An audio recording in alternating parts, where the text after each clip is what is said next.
결혼 기념일을 맞은 어느 부부에게 발신자 표시가 없는 등기 우편이 하나 도착했습니다. 봉투를 뜯어보니까 정말 보고 싶었던 연극표 2장이 들어있었습니다. 결혼 기념일을 축하하기 위해 친구 중에 누군가 보냈을 것이라고 생각했습니다. 누군지 나중에 연락이 오겠지 하고 고마운 마음으로 오랜만에 연극도 보고 외식도 했습니다. 그리고 집에 도착해 보니 깜짝 놀랄 일이 벌어졌습니다.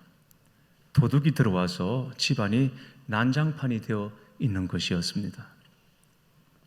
정신없이 가재도구를 확인하는 중에 안방에서 자그마한 쪽지 하나를 발견했습니다. 연극 잘 보셨나요? 세상에 공짜는 없답니다 라고 적혀 있었습니다. 세상에 공짜가 없다는 말 만고불변입니다. 공짜라면 양잿물도 먹는다고 하지만 정말 공짜 좋아했다가는 크게 낭패를 당할 수도 있습니다. 러시아 속담에 이 세상의 유일한 공짜는 쥐덫에 놓여있는 치즈밖에 없다라는 말이 있습니다만 진짜 세상에서 유일한 공짜 하나가 있습니다. 허접하고 무가치해서 공짜가 아닙니다. 무엇으로도 값을 매길 수가 없기 때문에 공짜입니다. 무엇이겠습니까? 우리의 구원입니다. 십자가 구원입니다. 구원을 받은 우리 쪽에서는 아무런 대가를 치른 것이 없지만 구원하시는 주님 쪽에서는 모든 것을 다 걸고 모든 것을 다 바친 것이 구원입니다.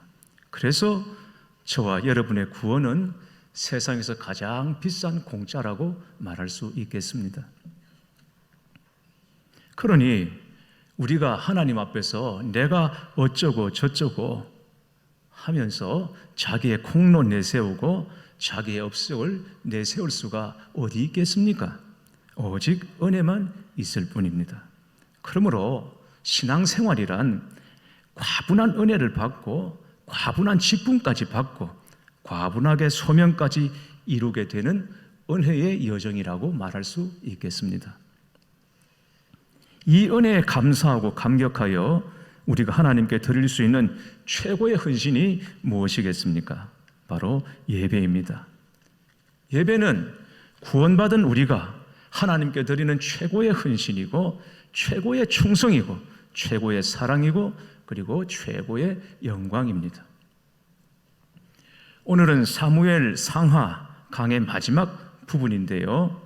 사무엘서에서 여러 인물들이 등장하지만 중심은 역시 다윗입니다. 그 다윗의 중심에는 예배가 있습니다. 다윗은 하나님을 예배하는 일에 늘 목이 말라있던 사람이었습니다. 시편 51편 12절에 보면 다윗이 이렇게 고백합니다.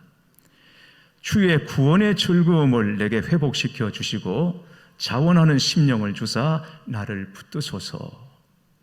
여러분 아시는 것처럼 시편 51편은 다윗이 바세바를 범하고 남편 우리아를 죽인 다음에 아무 일 없는 것처럼 묻어두고 지내고 있을 때 하나님의 선지자 나단이 찾아와서 다윗의 죄를 지적하고 고발하고 책망했을 때 다윗이 통에 자복하며 하나님께 올려드렸던 기도가 시편 51편입니다. 다윗의 고통이 무엇이었습니까?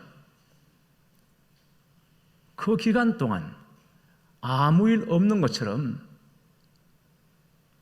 그 사실을 극히 소수만 알고 있었고 그들이 알고 있다 하더라도 그들은 무덤까지 그 비밀을 지킬 사람들이었습니다. 아무도 아는 사람이 없는 중에 다윗에게는 내면의 고통이 있었습니다. 그 고통이 무엇입니까? 예배를 드려도 하나님이 경험이 안 된다는 것입니다. 매일 수도 없이 예배를 드리지만 그 예배에 하나님의 임재가 없고 매일처럼 황소를 잡아서 하나님께 예배 드릴 수 있는 열심도 있지만 그런 중심으로 예배를 드려도 하나님이 자기 예배를 연락하셨다는 확신이 없는 것입니다. 다윗은 일국의 왕이 되었습니다. 작은 나라가 아니라 다윗은 당시 주변의 여러 나라들을 복속시켜서 대제국을 이루었습니다. 그런 나라의 왕이었습니다. 그리고 자기가 그토록 원했던 바세바를 아내로 맞아들입니다. 그럼에도 불구하고 마음에 기쁨이 없습니다. 아무것도 의미가 없습니다. 그렇게 답답하고 막막한 중에 다윗이 하나님께 간구합니다. 구원의 즐거움을 회복시켜 달라고, 자원하는 심령을 달라고 하나님께 간구합니다. 구원의 기쁨을 회복하여서 자원하는 심령으로 하나님을 예배하게 해달라고 간구하는 것입니다. 사랑하는 교회 여러분, 우리의 기도와 우리의 예배가 그렇게 되기를 바랍니다. 구원의 즐거움이 회복되고 자원하는 심령이 살아나 지극히 크신 하나님을 기뻐하고 그 은혜에 전심으로 찬양하는 예배. 오늘 본문에는 하나님을 예배하는 다윗의 중심이 무엇인지를 다시 한 번 더 분명히 보여주고 있습니다. 다윗이 인구조사를 시행함으로 하나님의 진노를 불러 일으켰습니다. 지난주에 말씀드린 것처럼 이 인구조사는 단순히 백성의 수를 파악하기 위한 조사가 아니었습니다. 군대의 수를 파악하고 징집 대상을 가려내기 위한 인구조사였습니다. 그래서 행정조직을 이용하지 않고 군대 장관, 군사령관을 통해서 인구조사를 실시했던 것입니다.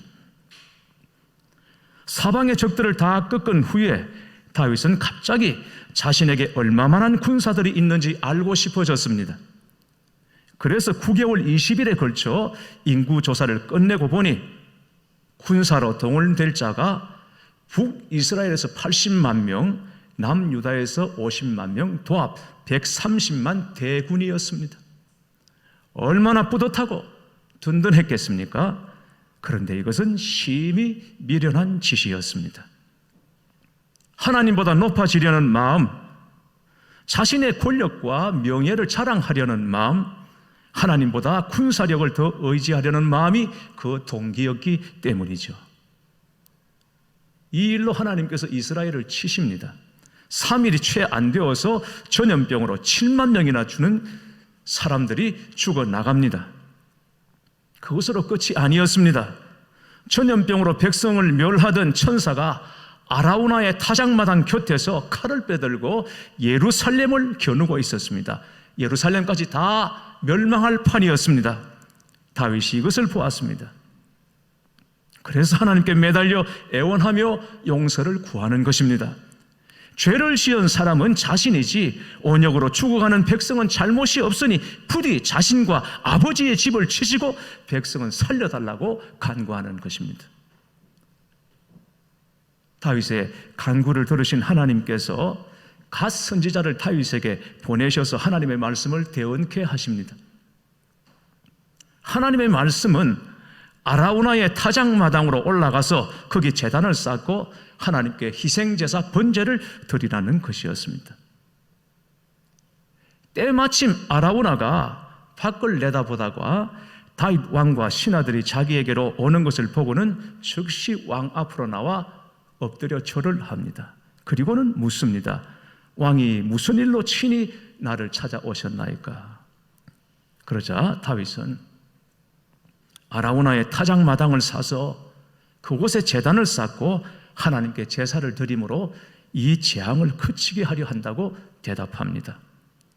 다윗의 대답을 들은 아라우나는 자기에게 있는 것은 무엇이든지 왕이 원하는 대로 다 드리겠노라고 골라서 제물로 삼으시라고 말합니다.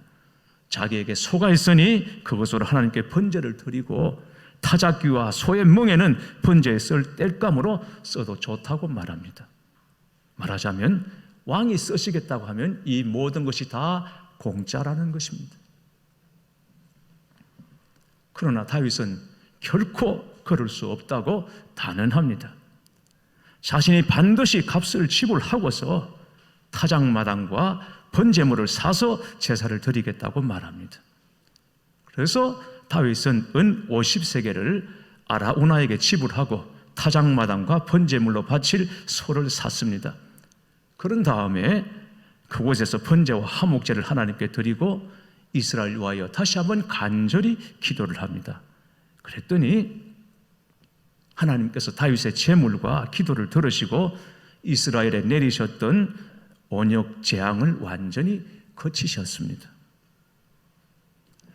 아라우나는 예루살렘에 거주하는 옛 여부스 사람 중에 하나입니다.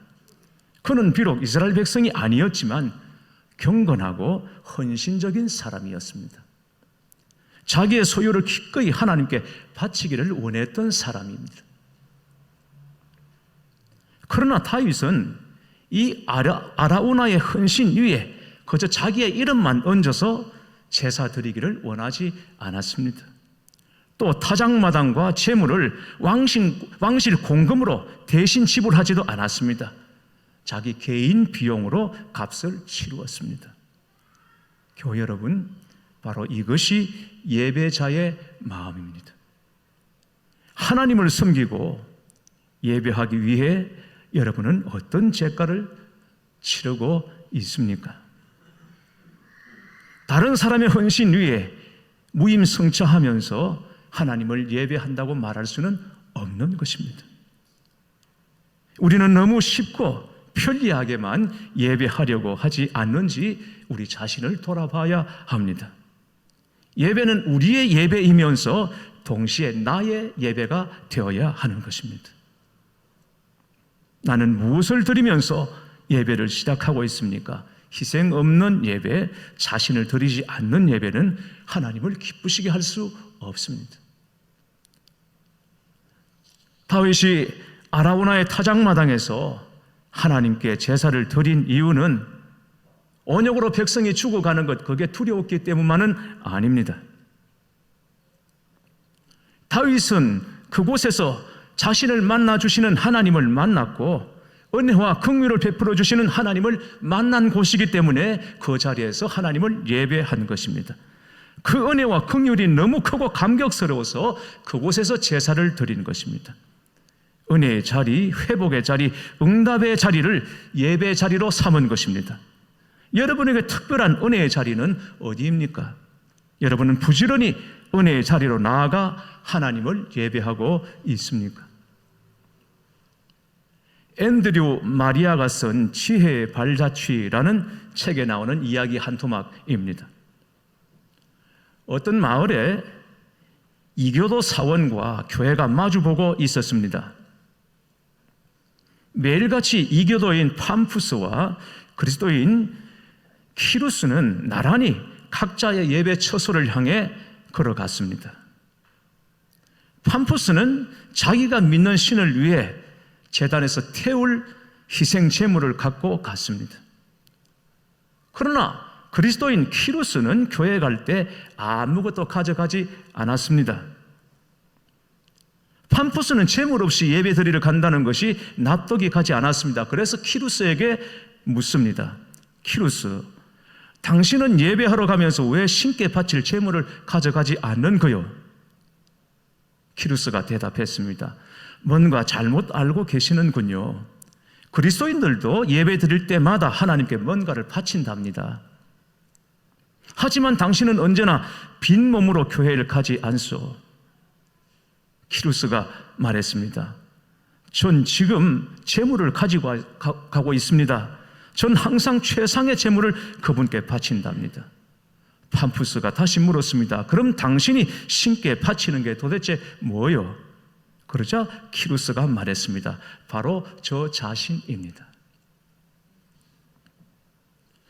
코로나로 인하여 대부분의 교회들이 온라인 예배를 드리다가 다시 현장 예배를 재개한 지 얼마 되지 않았습니다.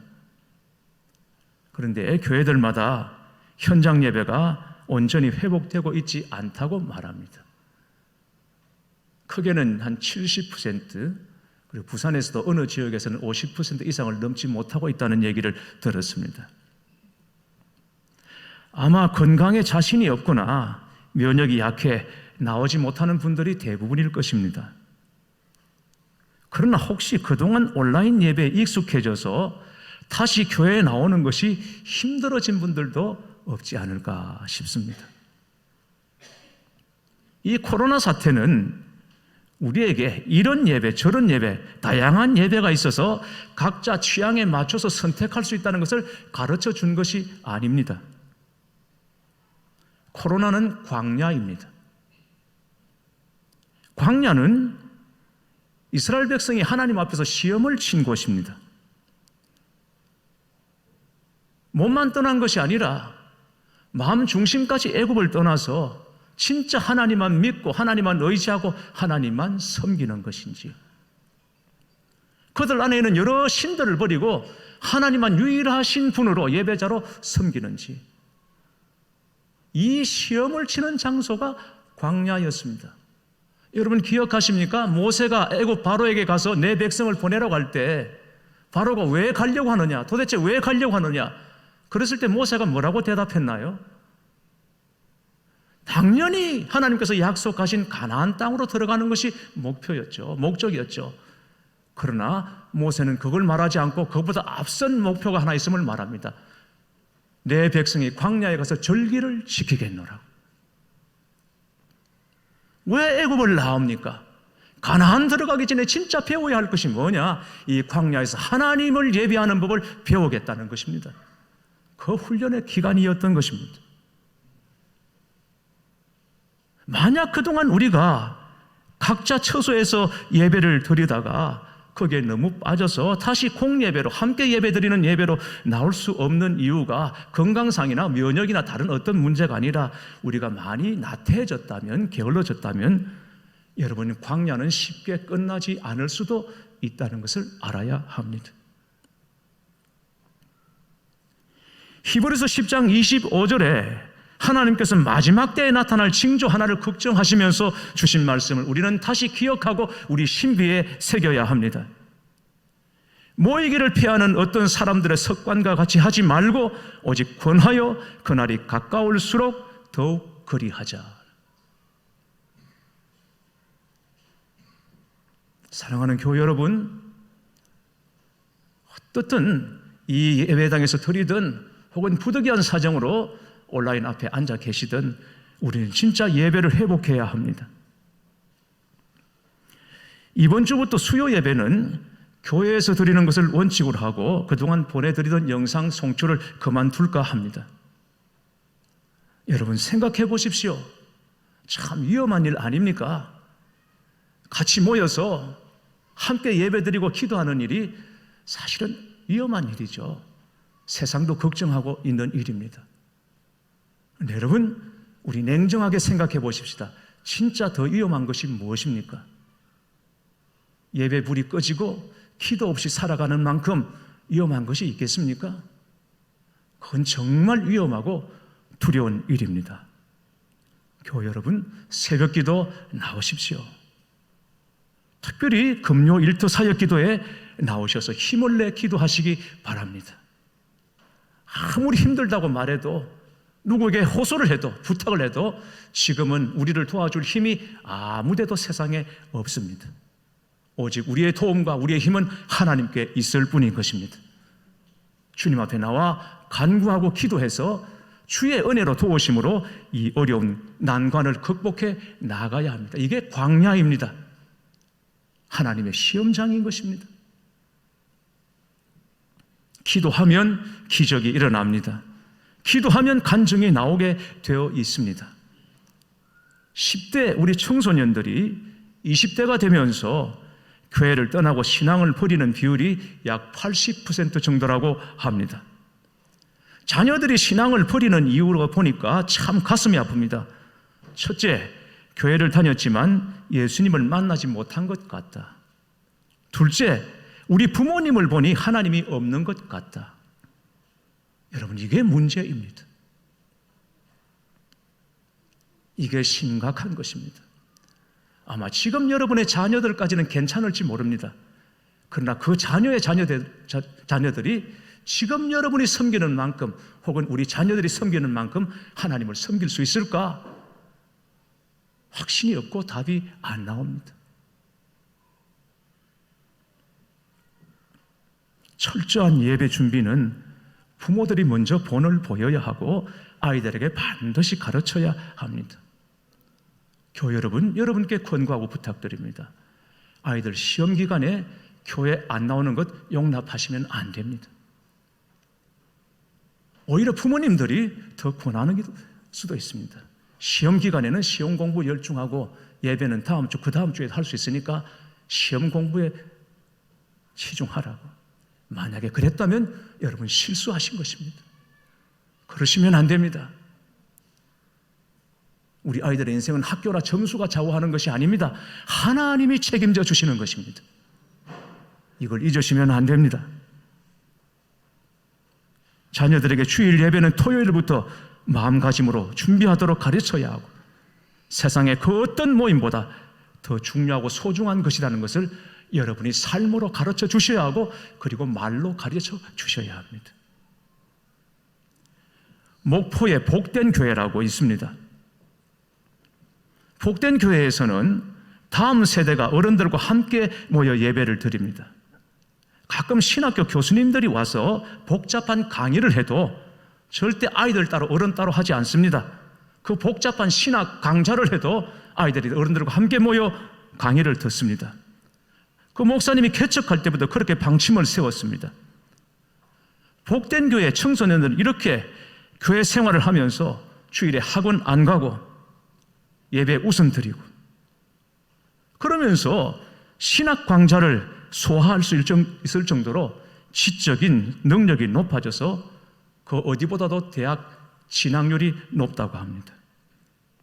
세계 정치, 경제, 과학 이 모든 것을 좌우하는 유대인들의 교육 비결은 어려서부터 오경을 배우고 암송하는 데 있다고 이미 알려져 있습니다. 요즘 트롯 가수들이 나와서 노래하는 프로그램이 있는데 거기 제일 어린 아이가 정동원이라는 아이인데 이 아이가 지금 중학교 1학년 아이입니다. 누가 노래 신청을 한 사연이 있는데 보니까 군의관이라고 그랬습니다. 군의관. 그런데 이 아이가 군의관이 누군지 뭐 하는지를 몰라서 옆에 있는 임영웅이라는 가수에게 군의관이 뭐예요? 그랬더니 군대 의사야. 저는 그게 바로 우리의 예배, 온 가족이 함께 드리는 예배여야 한다고 생각합니다. 알아듣든 알아듣지 못하든 성경을 그대로 전하고 못 알아들어서 물으면 엄마, 아빠가 대답해주고 그렇게 해서 신앙의 고급스러운 언어들을 놓치지 않고 배워나가고 그 안에서 성장할 수 있는 예배여야 한다고 보는 것입니다. 옛날 우리가 들어왔던, 지켜왔던 고급스러운 신앙 언어들을 아이들이 다 잃어가고 있습니다. 세상의 은혜 다 빼앗기고 있습니다. 저는 제가 고등학교 2학년 때 신학교를 가서 목회를 하겠다고 생각을 했습니다. 그 이유는 그때 말씀을 전하시는 저희 담임 목사님 설교를 듣고 작지 않은 교회였음에도 불구하고 전 세대가 다 함께 예배를 드렸습니다. 그렇다고 그 목사님이 어린 학생들이 앉아있는 자리에서 수준을 낮춰서 설교를 하지 않았습니다. 어른들에게 하는 설교를 그대로 했습니다. 그 중에 제가 알아듣는 설교, 듣지 못하는 얘기. 그런데 여러분, 신앙교육은 단어 몇 개로 좌우되는 것이 아니라 전체적인 분위기 그리고 장면들로 신앙이 자라는 것이죠. 그러면서 나도 목사가 돼야지 제가 고등학교 2학년 때 작정을 했던 것입니다. 어느 목사님이 토요일 저녁 식사를 마치고 다시 서재로 가려던 참이었습니다. 그때 마침 아이들이 컴퓨터 오락기를 가지고 놀고 있었습니다. 목사님도 아이들 틈에 끼어서 잠시 오락을 즐겼습니다. 15분 정도였습니다. 그리고 다시 서재에 들어가서 주일 설교 준비를 계속했습니다. 다음 날 아침 예배당에 들어가서 눈을 감았습니다. 그런데 참 희한한 일이 벌어졌습니다. 눈을 감는 순간 뿅 하는 소리와 함께 눈앞에 전자오락 화면이 펼쳐진 것입니다. 아무도 눈치채지 못했지만 그 순간 얼마나 당황했는지 모릅니다. 주일 예배가 시작되기 전 금요일 오후부터 근 40시간 동안 주일 예배를 준비하면서 마음을 가다듬었습니다. 그 40시간에 비하면 전자오락을 즐긴 15분은 무시해도 좋을 만큼 짧은 시간이었습니다. 그런데도 그 짧은 15분 동안의 영상이 자신도 모르게 주일 아침까지 마음을 사로잡고 있더라는 것입니다. 아무 준비 없이 주일 예배 참석하는 교인들의 마음이야 오죽하겠는가라고 생각했다는 것입니다. 토요일 밤에 그 이튿날 드릴 흠없는 예배를 위해 기도로 준비하는 사람의 예배와 밤 12시가 넘도록 TV를 보는 사람의 예배가 어찌 같을 수 있겠습니까? 예배 시간 전에 미리 예배당에 나와 기도로 예배를 시작하는 사람의 예배와 예배가 시작된 후에 허겁지겁 달려나와 예배 참석하는 사람의 예배가 절대 같을 수가 없는 것입니다. 예배는 준비된 마음으로 드려야 합니다. 예배는 예배당에서 시작되는 것이 아닙니다. 예배는 여러분의 집에서 예배를 준비하는 순간부터 시작되는 것입니다. 예배 시간에 10분 빨리 나오는 습관을 만들어 보시도록 다시 권해드립니다. 진짜 살아계신 하나님을 만난다는 믿음이 있으면 늦을 수가 없습니다. 솔직히 나에게 영향을 미치는 사람을 만날 때에도 약속 시간보다 먼저 나가서 기다리지 않겠습니까? 하나님은 그 누구와도 비교할 수 없는 분이십니다. 아무도 예배할 수 없는 곳에서 예배자가 되고 누구도 헌신하지 않는 곳에서 헌신할 수 있다면 하나님께서 얼마나 기뻐하시겠습니까? 그러나 그렇게까지는 못하더라도 최소한 예배 시간에 늦지 않고 휴대폰을 무음으로 해두고 깨끗하고 단정한 옷을 입고 나오는 정도의 대가는 우리가 치러야 하지 않겠습니까? 다윗이 아라우나에게 대가를 지불하고 하나님께 번제를 드린 이 아라우나의 타작 마당은 사실은 모리아 땅이어서 약 1000년 전에 아브라함이 독자 이삭을 거기서 하나님께 번제로 드렸던 바로 그 장소였습니다. 그리고 훗날 솔로몬에 의해서 여기 바로 예루살렘 성전이 세워지는 곳이고, 더 놀라운 것은 바로 이 자리가 예수님께서 저와 여러분의 속죄 제물이 되어서 십자가 지시고 우리의 구원을 이루신 골고다 언덕이라는 것입니다. 여러분, 그렇습니다.